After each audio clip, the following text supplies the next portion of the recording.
परमेश्वर के दैनिक वचन। बाइबल हजारों साल से इंसानी इतिहास का हिस्सा रही है। इतना ही नहीं, लोग इसे परमेश्वर की तरह मानते हैं।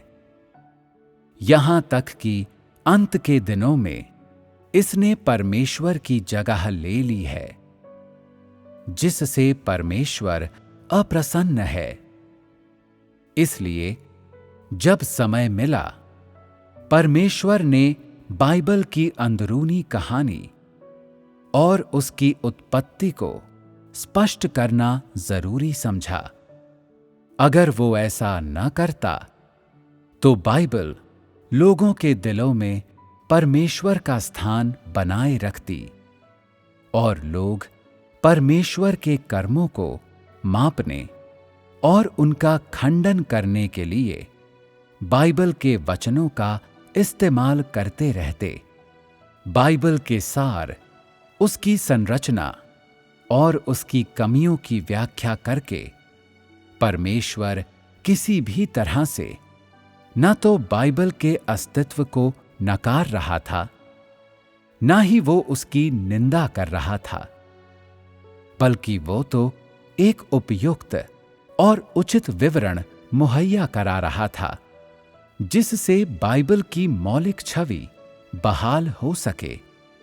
उसने बाइबल से संबंधित लोगों की गलतफहमियों को दूर किया और उनके सामने बाइबल की सही दृष्टि प्रस्तुत की, ताकि वे अब बाइबल की आराधना करके और भ्रमित न हों, जिसका तात्पर्य है कि ताकि वे बाइबल में अपने अंधविश्वास को परमेश्वर में विश्वास और परमेश्वर की आराधना मानने की गलती न करें और उसकी सच्ची पृष्ठभूमि और कमियों का सामना करने मात्र से भयभीत न हो। एक बार लोगों में बाइबल की विशुद्ध समझ पैदा हो जाए तो वे बिना किसी खेद के इसे दरकिनार कर देंगे और परमेश्वर के नए वचनों को हिम्मत के साथ स्वीकार करेंगे। इन अनेक अध्यायों में परमेश्वर का यही लक्ष्य है।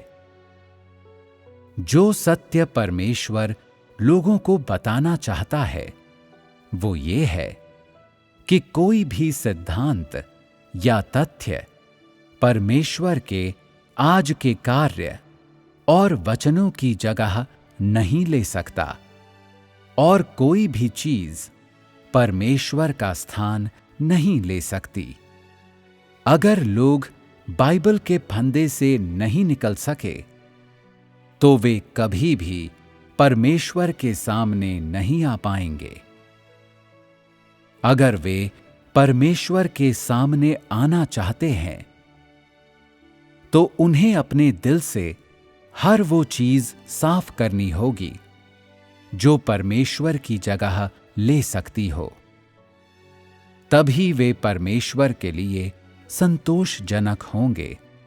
हालांकि यहां परमेश्वर केवल बाइबल का उल्लेख करता है, लेकिन ये बात मत भूलो कि बाइबल के अलावा भी ऐसी बहुत सी गलत चीजें हैं जिन्हें लोग दिल से पूजते हैं। बस उन्हीं चीजों को लोग नहीं पूजते जो सचमुच परमेश्वर से आती हैं।